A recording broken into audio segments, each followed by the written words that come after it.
So there are many different types, I've So done that. And the important part wouldn't do is to that, say that you but I wouldn't would judge, accept which the other Yeah, one. there's nothing wrong with it, Friendship but it's kind of just thing. personal. So it's exactly, there's and many different types. you need to like respect.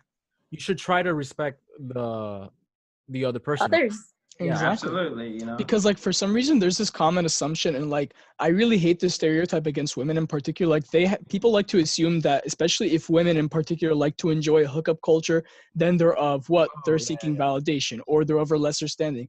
I really don't enjoy that in particular, because it's completely neglecting what they want out of it. It's completely neglecting themselves, their own identities, and their ability to express their own sexuality. And I feel like honestly the same applies to men. Either way, it has to be and respected. gender roles play a little part in that too. Of Because course. it's like, oh, if a guy sleeps a lot around, then it's like, oh, He's the man. Yeah, Or if a girl cool. sleeps a lot, then he's one of the she belongs to the boys. But then streets. if a girl doesn't, then it's like, oh, Then she she's belongs to the She's one of streets. those. Yeah. which I think is so she belongs to this. I think gender roles in general are so stupid. I just No, they really are, man. And there's also the issue of like sometimes when men do partake in hookup culture, their kind of boundaries are not respected by women. Yeah. Just as sometimes when women partake in hookup culture, men don't respect some other boundaries. And there's that's again, that communication is very important. Again, please don't violate anyone's boundaries. Like please, I cannot stress Communication is key. Respect and listen. Because honestly, just because a hookup Exactly. is just because like a hookup is just like a small encounter doesn't mean that you have to absolve yourself like all respect, all integrity. Like, dude, it's still another person with their own feelings, like their own wishes, their likes, dislikes. You have to respect and like even admire that. Yeah. Also, consent.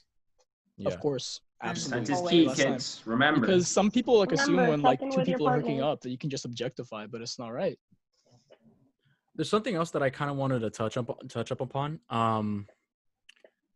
Something earlier that kind of doesn't mesh well, doesn't like not mesh well, but it doesn't like flow well now, because it's like a thought that I had Just say it. 30 conversations ago. But it's also there's also a thing that, I mean, okay, so my recent situation, right, was oh boy, let's get into it. My recent situation was that I was meeting someone, right? I met someone and we hit it off and it was really great. And it was like really great, like really like woo, like out of the park great. But it kind of crashed. It kind of came crashing down, kind of quickly as well.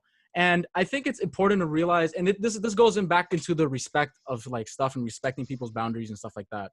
What ended up happening between me and this girl that I'm currently heartbroken about was that we were on the same page, and like I love the fact that we were honest from the very beginning too. Like, and I think that's what it's really important to emphasize, the honesty and the communication that we've all been saying it all night.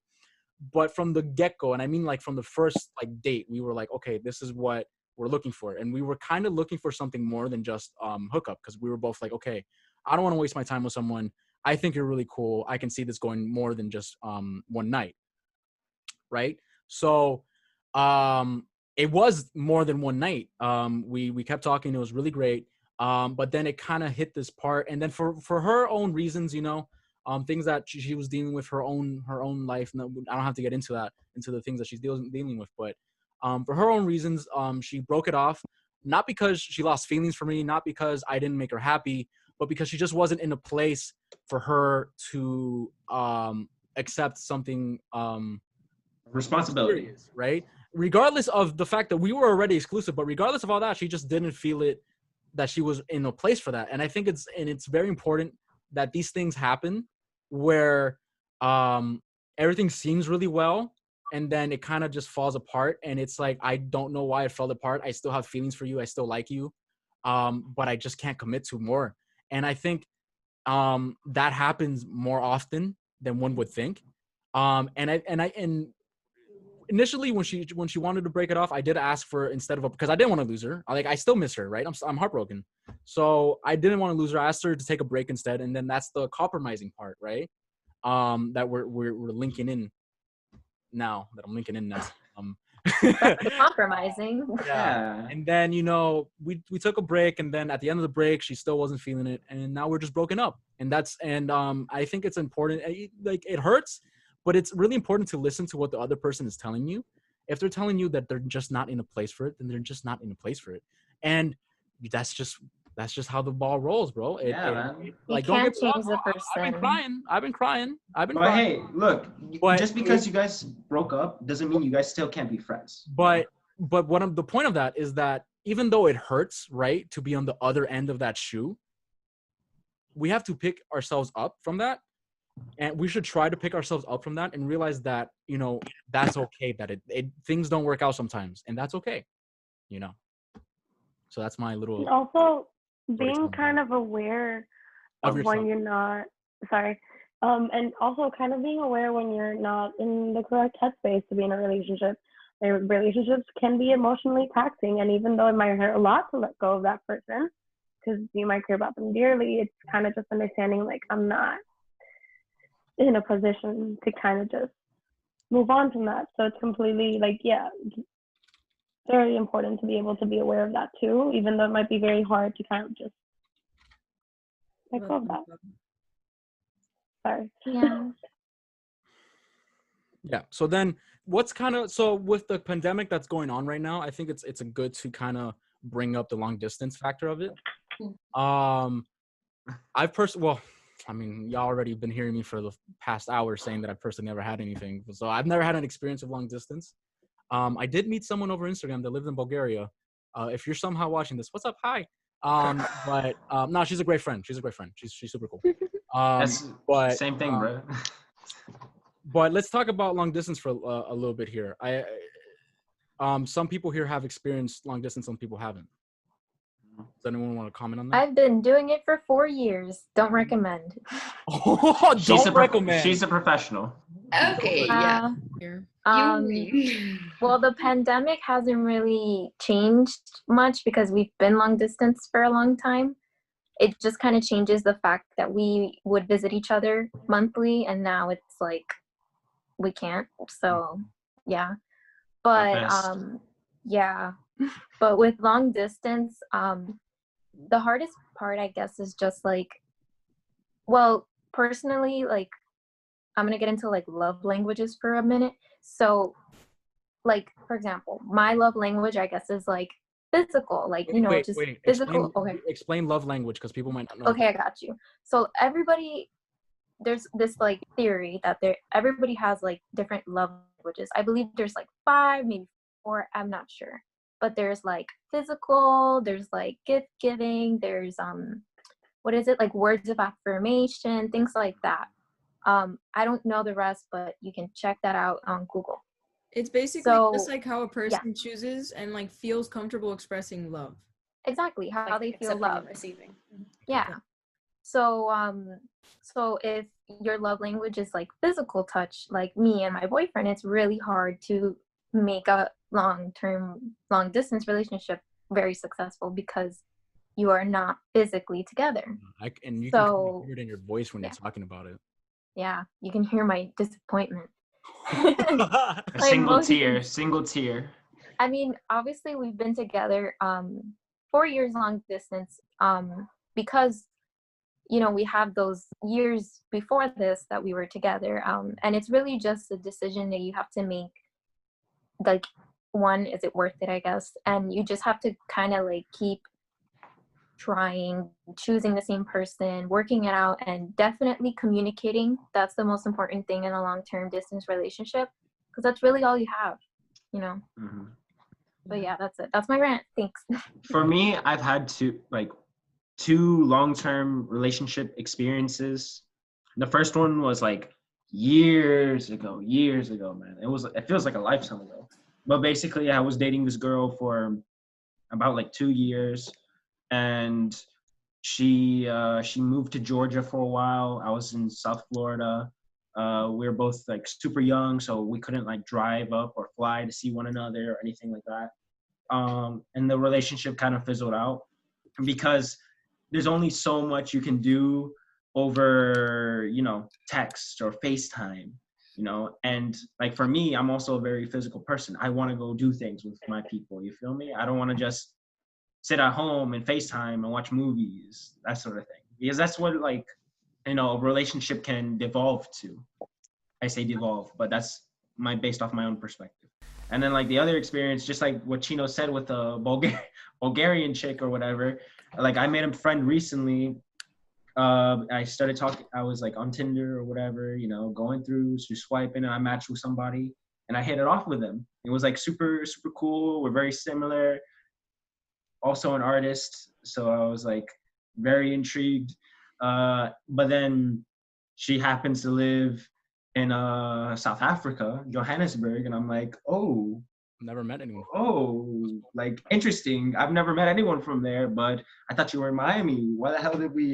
How do we end up matching? So like, sucks, but you can still make friends. Tinder? Yeah, on Tinder. Oh, yeah. Tinder has this thing now because of the pandemic that's passport. So trash, straight trash. What? Like the passport thing or the people on Tinder? No, the passport thing, not the people on Tinder. Because actually, surprisingly, I mean, I know this is a little bit off topic, but surprisingly, people have been very nice to me. I've been trying to make friends on Tinder just to talk about my heartbreak because, you know, that's unhealthy. Yeah. So, you know, but I got off of it. So I got off of it. Yeah. But anyway, when I was on it, I was legit being like, "Hey guys, I'm unhealthy. I'm heartbroken. Help me cope in an unhealthy way." And people are super nice. People are like, "Oh, I'm heartbroken too." I've made so many friends, and they're like, "Yo, I'm heartbroken too. I went through some stuff too," and we just bonded. Like nothing happened. Everyone who's on Tinder is heartbroken, right? Dude, it's amazing. Just tell them you're heartbroken. You know what? I'll put that in my bio. Cut that. Bam, thank you. Production, cut that last part out. Don't tell people you're heartbroken. Don't manipulate people. Can I say something super random? Yes. Yeah. Yeah, say it. Alex looks like an evil overlord. It's such a cool look. I know, the chair, the fit, the necklace. Boy. I love it. I love it so much. I'm a kid. Can I say something? No, I'm kidding. I'm sorry. Yes, so Natalie was talking about love languages, and you were very lucky that you both kind of share the same one. But it's very important that if you're sorry. I'm sorry. But like, for example, like I'm not a very like physical person. I'm more like, hey, like little things. And it's kind of understanding your significant other's love language. Mm-hmm. Understanding that maybe they might not be like too with the words. Maybe they might be better with something else. It's kind of understanding and kind of, again, understanding where you're both coming from and how you express each other's love and affection.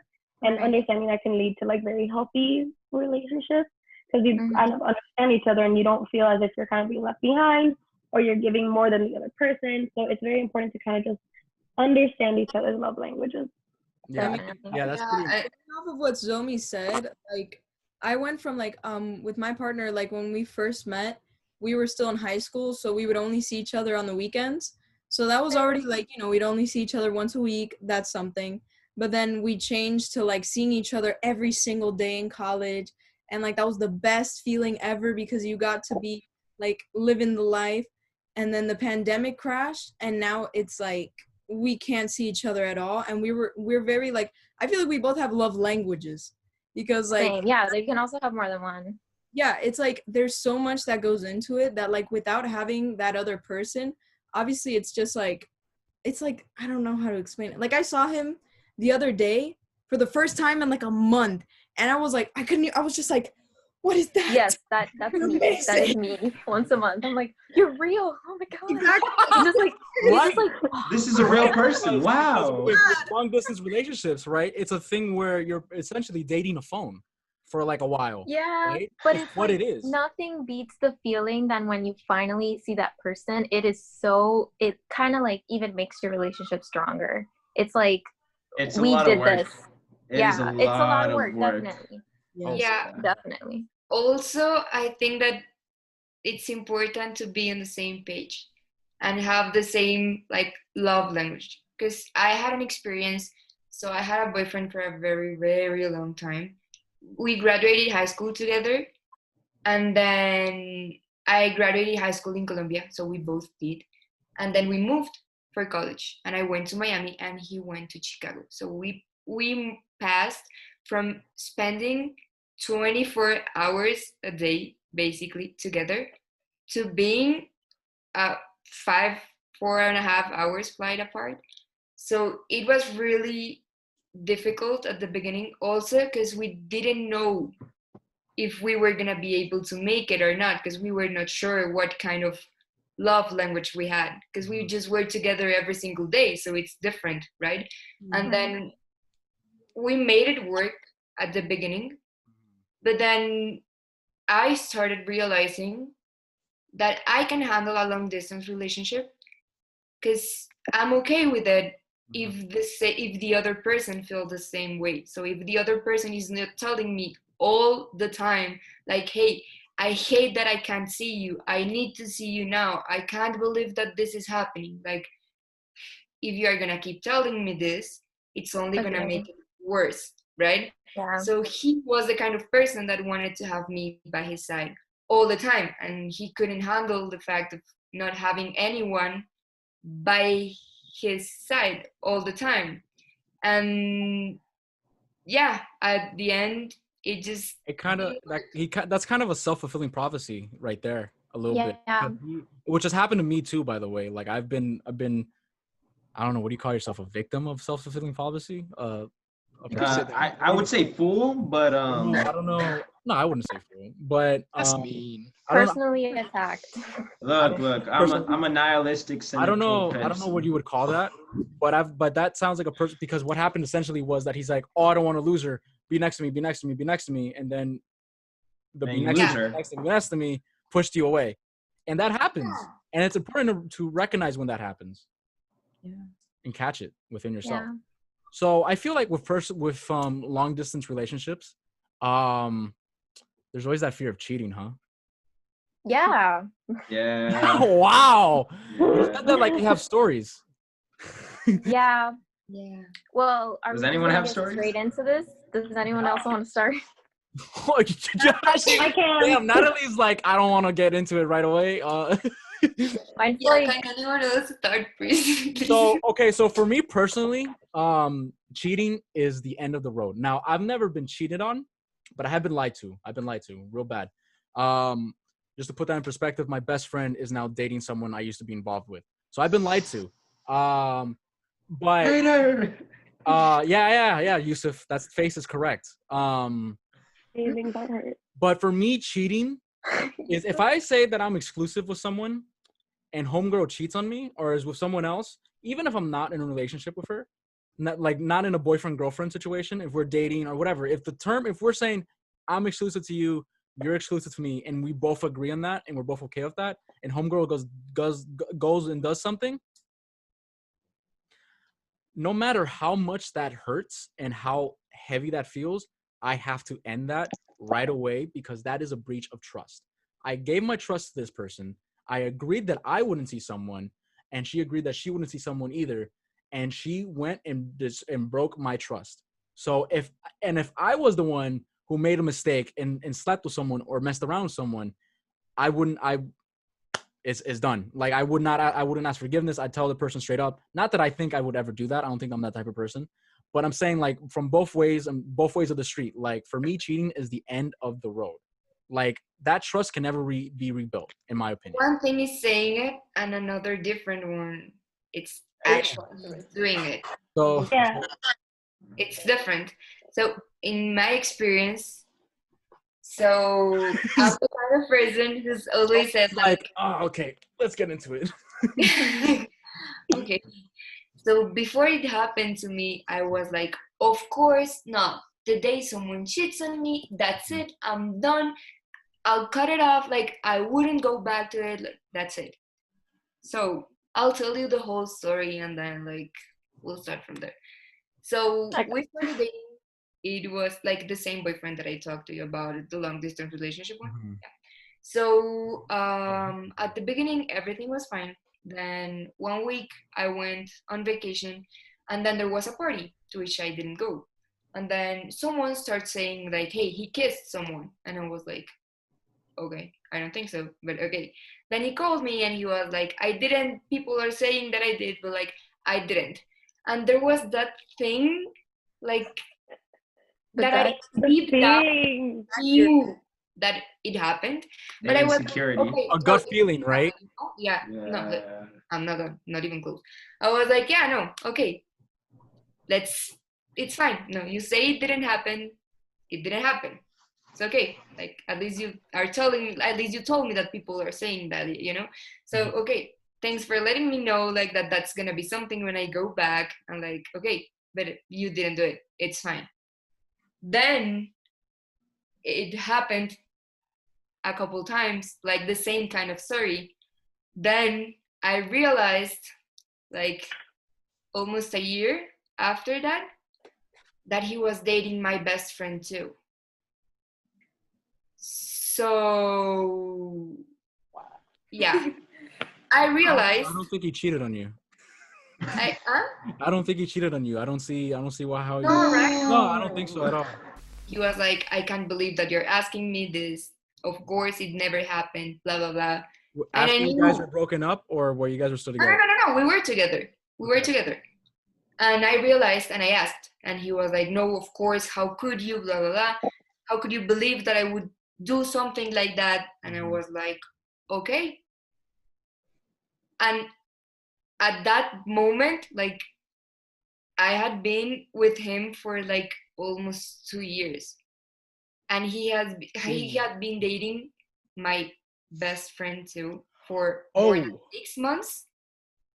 So one thing is right now to say, honey, no. Honey, no. I would cut that off. But at that moment, I was like, what do I do now? You know?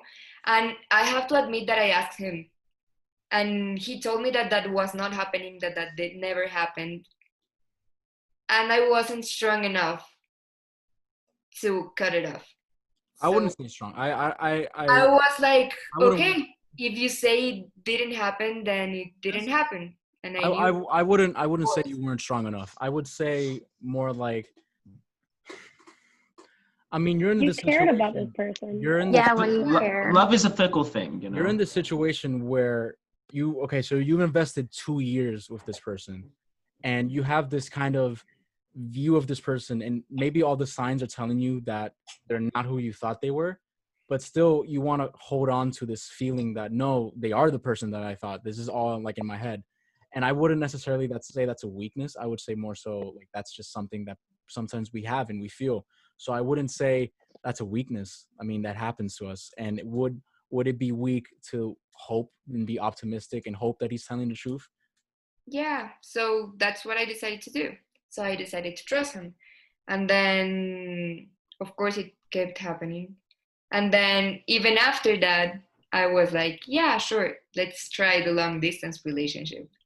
So if that was happening when we were together at the same place, of course, when we went to different cities, it was just a mess. And like the worst part is that I never gave him reasons to like not trust what I was telling him or like what I was doing.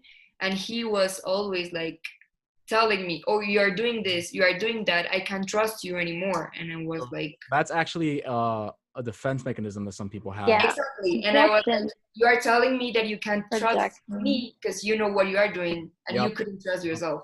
Yep. Yeah. So yeah. And like I relate to Sophia because like retweet. So yeah, it kind of leaves you like in that spot where it's like, what if you're doing this to me? Like, what are we even doing now? And you're kind of like dumbfounded, like not for lack of a better term, you're kind of like dumbfounded. Essentially, you're like, I don't know what to do. Like you're essentially left like out in the dust, and it feels like everybody like, and it's worse when people know, like because I've been on the receiving end of that it was like we weren't telling any of our friends at all that we were things. And then I found out that a friend like, oh, did you know that so-and-so did this with like so-and-so and so-and-so when he was away? And it was just like, I need to step away because my feelings are hurt. But yeah, it kind of leaves you like, was I not enough for you? Like, and you go through like essentially like stages of grief with that. Like you're kind of just like, no, like it didn't happen. And then you're kind of just like essentially kind of just trying to like figure out what you could have done differently so it wouldn't happen. And to be clear, there's never an excuse to do that to an individual because in the long run, you're affecting that person. Like that is not okay. And it's also completely understandable why some people stay, because I've stayed. I've stayed because I thought like, okay, it'll be different, but that's not the case. Like it's sometimes just not the case. And it's kind of just saying like, oh, like I would end it. Like it's very easy to talk outside of the situation, but when you in it, the amount of like, not in this situation, it wasn't love for me. It was like the amount of appreciation and care that you have for the other person ends up being enough for you to stay. So that's. And then how it affects you in the future is important too, because then you stay and you're like, okay, but what did I do wrong? And then you're like, okay, I haven't changed anything, but I'm gonna start a new relationship. So is the same thing gonna happen to me again? Because I didn't change anything. Should I change anything? Should I start a new relationship? Should I just? And that messes people up, huh? Because like it creates Mhm. like kind of Like a PTSD, shell shock. yeah, sort of it thing. does. Yes, it does exist. PTSD from relationships exists. They sure do. Talk about that for a second. Kind of. Trust. Like for me, I've been in a scenario where I was like the second person. So I met this. Story goes that I met this individual at a party, and we hit it off. We both love David Bowie, and you know, we got a. That was We had a. That was it for me, man. That was it. You know, if So- anyone knows me, like you know, once you start singing like Rebel Rebel, then it's like, oh, that's it. You got me. You caught me. So I started seeing this person. I took her out on a couple of dates. Like went to the gym together. We were getting tea together. I took her out on like a picnic, and then she like confessed her feelings to me. Like I had not made the move. I was just like, you know, like, oh, we'll just hang out, you know, trying to like get to know her more. And then she made the move on me, like, oh yeah, I want a relationship. And I was like, yo, like hypers, yeah, I'm all for it. And then we like, you know, we started talking more, we started hanging out. And then I find out like, you know, like she decides to like one day, like out of nowhere, like just cut me off. And I'm like, oh, feels bad. Like really feels bad because like we were like working on something. I'm sure it felt worse than how you just said it right now because it sounded, Yeah, it yeah. sounded like, Feels oh, bad. Well, because now, I'm a different person now, man. I'm a different person now. But at the time, I was really heartbroken, you know, because I really cared about her, and we had been working on this thing, and it just like ended out of nowhere, for me at least. It was like That creates like feelings of mistrust of people. not even that, at least not for me. But I was just like, what the hell?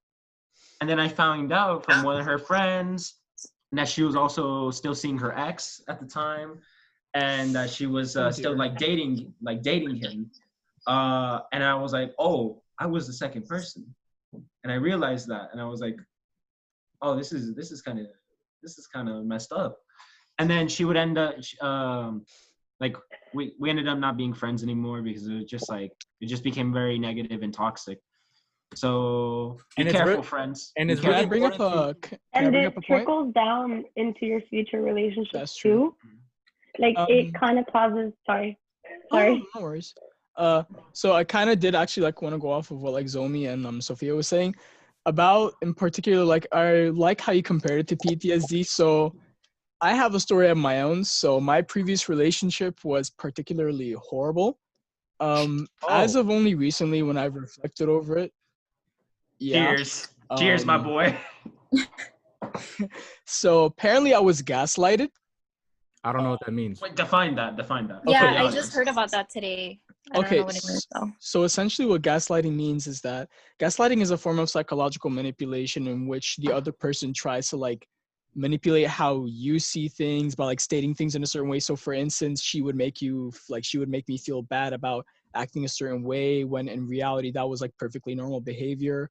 For Got it. instance, she would practice things like withholding affection. It'd be Not to really my boy. horrible. Not to my Yeah. boy. Oh, so like kind Aw. of manipulation. Yeah, it was emotional manipulation to a large extent. So I remember this one particular time and I was really confused about it because like everything was going perfectly fine. And then all of a sudden in public, she would not talk to me. Like I talked directly to her. She would not talk to my face whatsoever. And any interaction, she talked to everybody around me, but not me. And the thing about it is that I'm terribly sorry. The Oh crap! Editor, I'm so sorry. I got on my Go feels. on, there just a keep little going, bit. keep going. Just keep So the going. horrible Just thing go. about it is that she would act as if everything was perfectly normal on text and everything afterwards, but I was constantly left with some type of feeling that I was doing something extremely wrong. And there are millions of other times in which she would make me feel lesser than myself. Like, for instance, I mean, in my own perspective, at least, I'd say that I treated her pretty nicely. I mean, I like to believe I treat people really nicely, but there'd be many times in which she'd You sure constantly you make me sir. feel, oh, thank you, that I wasn't enough, that I wasn't doing enough, that, for instance, she'd guilt trip me and shame me for instance, having female friends, for trying to help other people out instead of giving her that attention. And I guess going back to the PTSD part is that even now, I kind of have like knee-jerk reactions to things, which essentially means that I can have like physiological bouts of anxiety once approaching a certain level of intimacy with somebody because of how I've been treated in certain situations. So, like, if I have a certain feeling, then I would, for some reason, I'm on the constant lookout for any sense of maltreatment. Like, I would get hypersensitive towards certain behaviors because, like, she would just treat me really coldly. So whenever I detect like a trace of anybody treating me in a cold manner, any change of tone in any way particular, I just go off into like bouts of fear, anxiety, confusion, even frustration. Or the opposite, someone's being nice to you and you're like, no, why? It's And you yeah, feel it's a exactly. And trap. it goes because like that You're like, this is relationship, suspicious. yeah, that was my senior year, and like I previously had a lot of own issues of my own, so it exacerbated everything. So it was like 7 months of that, and it was really horrible. So I'm thought I moved on from it pretty well, but when I started to get into like intimate situations with other people, I'm like, okay, why am I suddenly freaking out about something? same. Why do I feel my You heart get rate hyper speeding up? vigilant. Why am I so tense? So I feel, yeah, relationships do have that impact upon you, especially the degree of intimacy and how the other person treats you. So please treat people nicely. Treat my boy nice. Please. Don't do him in like that.